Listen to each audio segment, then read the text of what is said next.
Breaking news, Pakistan বন্যায় 1066 জনের মৃত্যু হয়েছে এবং বেশিরভাগই নারী এবং শিশু। ইন্না লিল্লাহি ওয়া ইন্না ইলাইহি রাজিউন।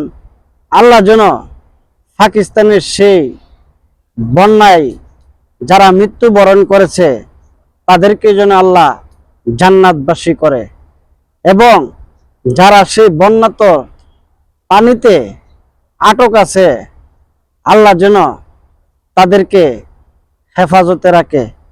আজ পাকিস্তান কোন কারণে সেই বন্যায় হাজার হাজার শিশু ও নারী মারা যাইতেছে, আজ পাকিস্তানের সরকার শরীফ নওয়াজ কি করতেছে, তার প্রশাসন কেন পাকিস্তানের সেই নাগরিকদেরকে উদ্ধার করতে পারেনি?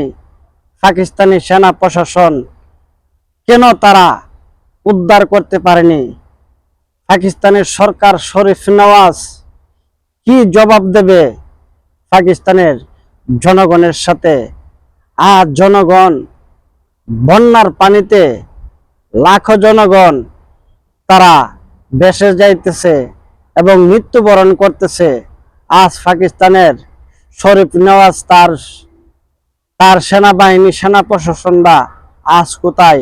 পাকিস্তানের নাগরিকদেরকে কেন তারা বন্যাতর হাত থেকে রক্ষা করতে পারেনি? পাকিস্তানের সেনা প্রশাসন বন্যার্ত মানুষদেরকে সহযোগিতা মানবতার হাত কেন বাড়িয়ে দেয়নি?